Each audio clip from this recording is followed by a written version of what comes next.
Imagine you are at a store making a big purchase like a new TV, and you're faced with two payment options, cash or card. If you had to part with $899 in physical cash, the decision might feel heavier, literally. But swiping a card, where the money exists only digitally, makes the process feel a lot easier. This is the essence of the cashless effect, where paying with digital forms of currency makes us more prone to spending. Unlike cash, which feels tangible and finite, credit cards are almost too convenient. There's no immediate sting, no physical reminder that you're giving something up. This can lead to looser spending habits, often beyond what we can afford. When you use digital payment methods like credit or even prepaid cards, it becomes more abstract, just numbers flashing on a screen. That abstractness plays tricks on our minds. Paying with cash means physically parting with something valuable. It carries physical weight and emotional weight, almost a sense of loss, which makes us reconsider unnecessary spending. Digital payments, on the other hand, dull that sense of loss, encouraging us to spend more freely. It's easy to swipe or tap a card without thinking much about the financial consequences, but this ease comes with risks. When people use credit cards or other forms of cashless payment, they often end up spending beyond their means, leading to mounting debt. This effect doesn't just affect individual purchases. On a societal level, as we move closer to a cashless society, the gap between people's perceived financial health and their actual debt grows. Consumer debt skyrockets, which leads to broader systemic effects. The global pandemic, for instance, accelerated this shift as many businesses banned cash payments, turning digital transactions into the new norm, increasing spending opportunities. When you buy something with cash, you're fully aware of the exchange happening. With credit cards, it's easy to forget that you're borrowing money that you'll later have to pay back, often with interest. This can easily spiral into debt problems, which brings with it emotional consequences like anxiety and stress. Incorporating digital payments into everyday life has also exposed us to other risks. There's less privacy.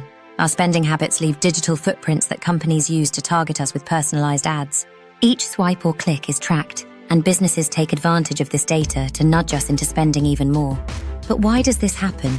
Simply put, paying in cash feels real. There's a tangible sense of exchange, and it triggers what researchers call the pain of payment. Handing over a stack of bills makes you keenly aware of the value you're parting with. In contrast, swiping a card is more like passing along a piece of plastic. It feels impersonal, and when you don't feel the financial pinch right away, it's much easier to indulge in unnecessary purchases. Many people are short-sighted when making these choices, focusing on the immediate benefits without fully weighing the long-term consequences. Since paying digitally doesn't demand an immediate sacrifice, it feels less consequential at the time. But when the bill arrives, the financial reality sets in. The cashless effect is rooted in more than just physical convenience. It taps into deeper psychological patterns. If we were perfectly rational beings, the form of payment wouldn't matter. Whether it's cash or card, the cost should weigh equally on our minds. But clearly, that's not the case. As more businesses move towards exclusively digital payments, it becomes critical to recognize how this affects our financial decisions and how we can mitigate it. One way to combat the cashless effect is to set personal boundaries around how you use credit. Leave your credit card at home when you're not planning to shop, or cap your card limit to match your actual monthly budget. This way, the ease of access to credit won't tempt you into making unnecessary purchases, even though avoiding credit card use altogether might not be practical in today's cashless world.